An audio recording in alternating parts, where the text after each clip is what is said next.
Politics. Democrats vowing to fight to bring back state and local tax deductions. Remember, SALT got rid of the deduction for state and local taxes. The Democrats want to bring that deduction back.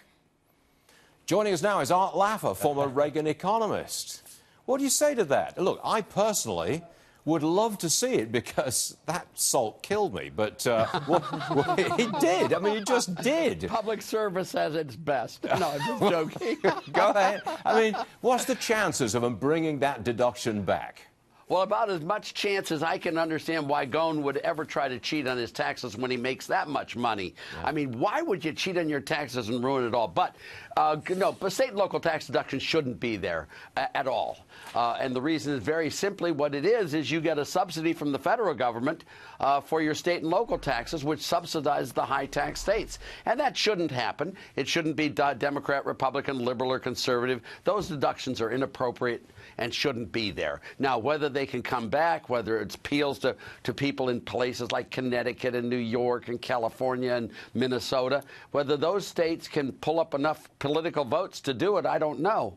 But that's where it lies. There shouldn't be any, and we've been moving over the last 40 years to get rid of those deductions. Okay. It's not new. Okay. From a personal point of view, it's a very important subject, but we'll get to it. No, I do. And from my standpoint, it's very important, too, because I'm paying your taxes when you have a deduction, Stuart, and I don't want to pay your taxes as much as I love you dearly. But look, I mean, if, in all seriousness, Art, if you did bring back the deduction for state and local taxes, it would wreck the tax reform program.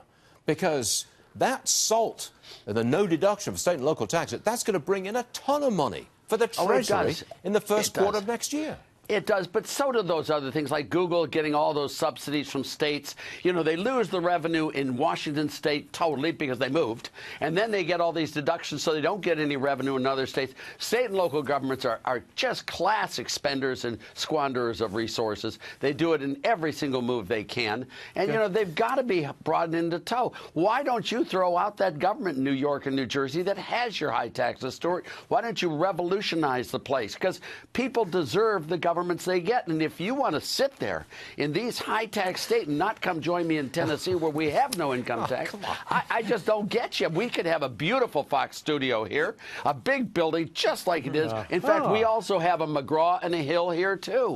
It's music to my ears. Thank you, Ashley. I thought someone would join that. Thank you, thank you. Thank you. Ashley, by the way, is the only fellow native Tennessean in your group. You can tell by the accent. I'll become a native Floridian if we can build a Fox studio in Naples, and I'm down there like a shot. A naked Floridian scares me to death in your case, Stuart, to be honest. What can I tell you? Help me. I'm moving to California. Okay. I've got one more story, and I've got to fit it in. More than half of Americans say they did not get a raise in this calendar year. Hey, what happened? We've got a very strong economy. Half did not get a raise. Well, more than half aren't working, so those guys didn't get a raise, obviously. But if you look at the working population, I don't know that half is a low number or a high number, but it seems like it doesn't seem like a terribly low number to me. A lot of them got raises by just getting jobs, and that's the best raise of all. But you can tell us that they're going to get a wage raise in 2019 because the pressure on wages is to go up, not down or sideways. It's to go up. Yeah, if this boom continues, and if we don't have complete disruption of the economic plans, I don't see any reason why we wouldn't have nice growth this coming year. And if that happens, Stuart, you're going to see wages go up nicely. But do remember, those wage numbers are really held artificially low because the people coming into the labor force are usually at the very bottom, so the average wage rises much less than the wage of any fixed group of people. Yeah, fair point to make there, Art. Fair enough. Art Laffer, we'll see you again soon. Thank you. It's awfully fun being with you guys, by the way. I just love it. Yeah, it's fun for you. But explain to me why that guy would cheat on his taxes. Why would he do that? Greed. I mean, what can I say except that I'd love to join you in Tennessee, okay? It's as simple as that. But I mean, the Nissan guy, why would he cheat on his taxes? And he went to great lengths to do it. It's incomprehensible. Yes. According to the Wall Street Journal, he was using shell companies all over the place to build a mansion in Beirut. It's just crazy. It's just crazy. Odd stuff. I mean, how much is enough? Good question. It's never enough as far as I'm concerned. I guess. Thank you very much indeed. We'll see you soon. Thank you. The damage has been done.